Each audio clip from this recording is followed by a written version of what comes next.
Alright, here's a duel that proves definitively that I am an anime protagonist. There's really no other conclusion.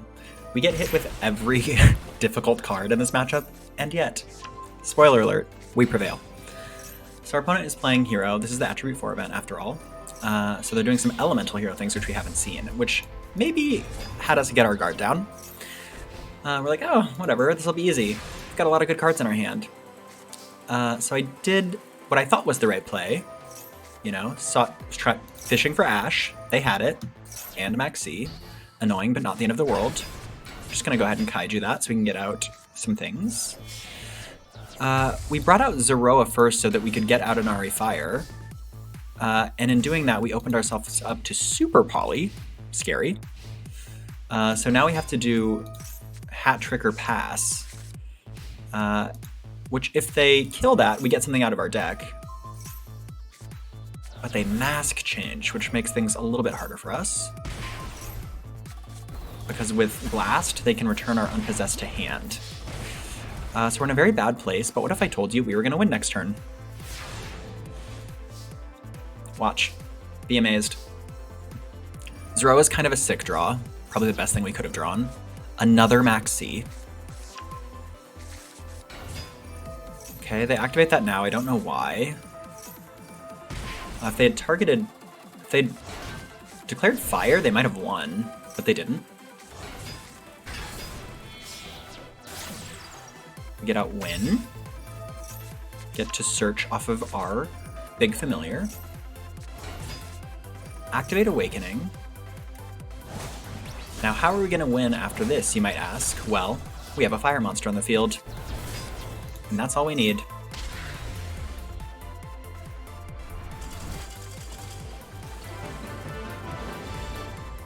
Kind of crazy, huh? Alright, and this duel showcases why I think Charmers are best played as a going second deck. You get to play a lot of really powerful cards that benefit Charmers uniquely.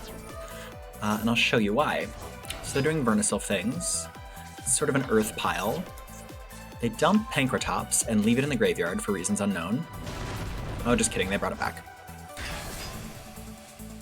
And then they bring out this Beast King and pass. I don't know why they did this, but that's okay, because now I get to show you what we do. Starting off with Mind Control. Thank you. At 3 at Master Duel, by the way. Stealing their Pankratops.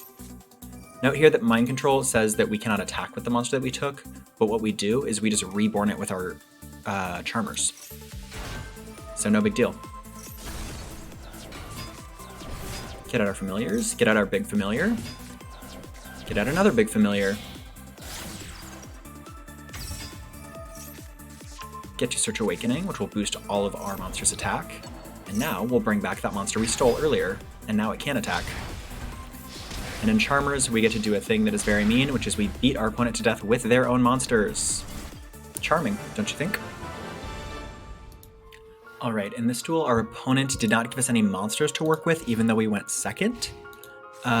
So we played the advantage game. We're going to casually get 3 cards to our hand this turn, and then do a few more things on our opponent's turn. Instant Fusion is great because we can get out Mud Dragon, which can be any attribute, and when we have Zeroa in hand, I like to make it fire, so that Zeroa cannot be targeted with Imperm. Now we can blow up their back row for free, get out our little familiar, get out our big familiar, get out another big familiar. We can't quite kill them this turn, so this is what I like to do, is get as many big familiars into rotation as possible, and then we link them off, which will let us draw 1 and add 2. So we go from having 2 cards in our hand to having 5 cards in our hand. Pretty cool.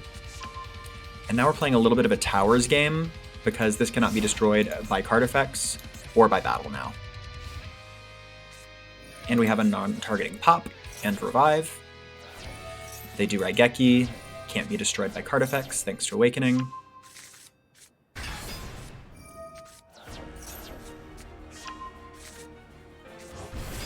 Summoning out some more monsters, sure.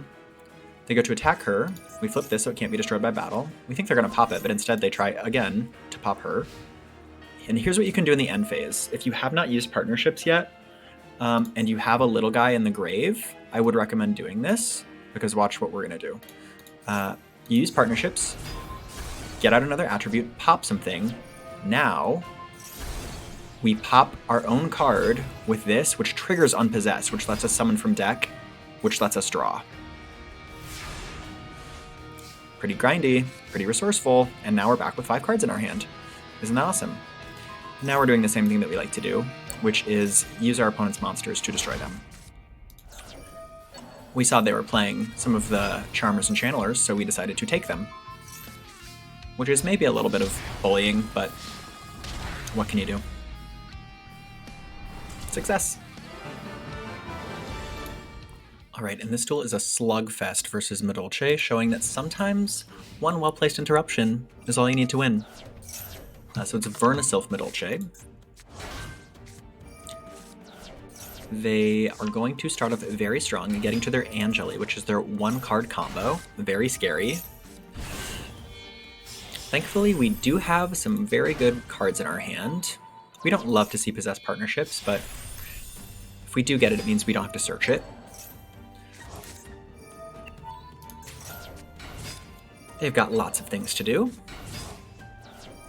They're going to put up a pretty impressive board. The Promenade is what we're most scared about, because that can negate any face-up card. The great things about Kaiju Slumber and Ready Fusion is they can fix our attributes for us. By summoning whatever attribute we need to make the associated Charmer to start ripping cards out of their graveyard and putting them on our field. So we want to bait this Promenade. Kaiju Slumber is also great because it's not only a great going second card, but it's follow-up because it has a graveyard effect to let us add. Now we do Spirit Charmers. We grab ourselves an area so we can trigger this Awakening right away.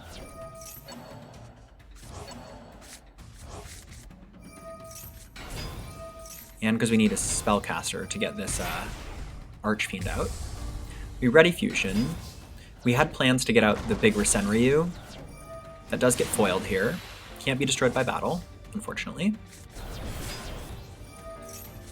We were not expecting Ghost Mourner. We had only seen Earth Monsters, so we didn't really know to expect that.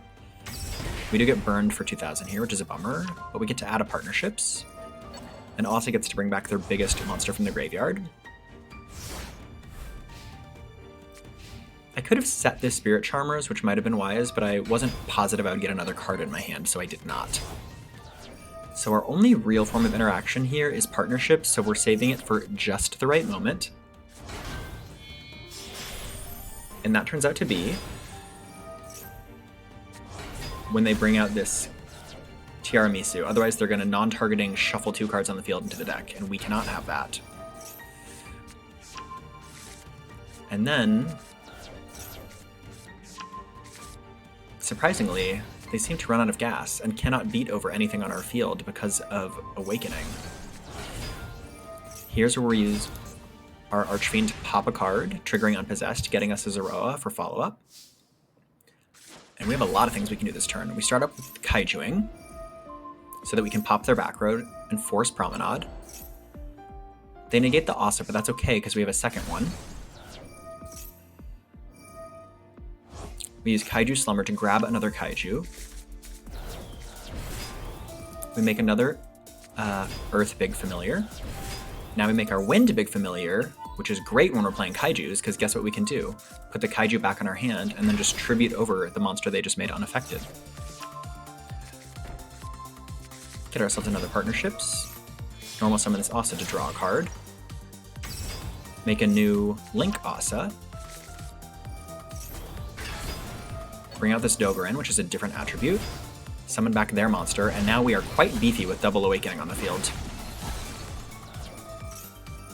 Which means despite their protection, it just doesn't matter, we have too much attack on the field. Charmer beatdown. With assistance from their extra deck. And here is a duel where we do a very aggressive OTK versus Earth Machine.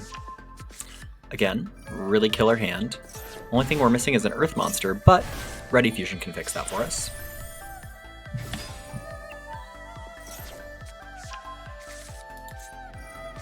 It's Burn a Silver Earth Machine, which is cool. Lots of extension.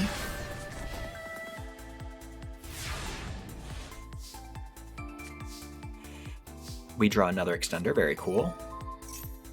We change of heart, see if we can get them to use one of their back row. We succeed. Zoro can deal with the other back row. Now we use Ready Fusion to get out an Earth monster. We always want to do our Earth Big Familiar first, because then we can just extend into another Big Familiar. Here we get Mudragon. Change Mudragon to Wind to let us get out our Big Wind Familiar, return something to the hand. We returned that monster to the hand in particular because it was going to float or destroy if destroyed. So we needed to get rid of it some other way.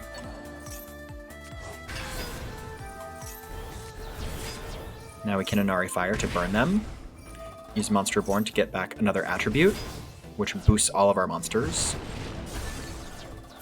And then we can just beat them down.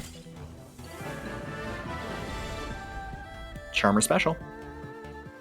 Alright, and here's the deck list that we used and had great success with. You are welcome to tweak this as much as you like, but I will explain what my thought process was in building our Steel Charmers for Attribute 4.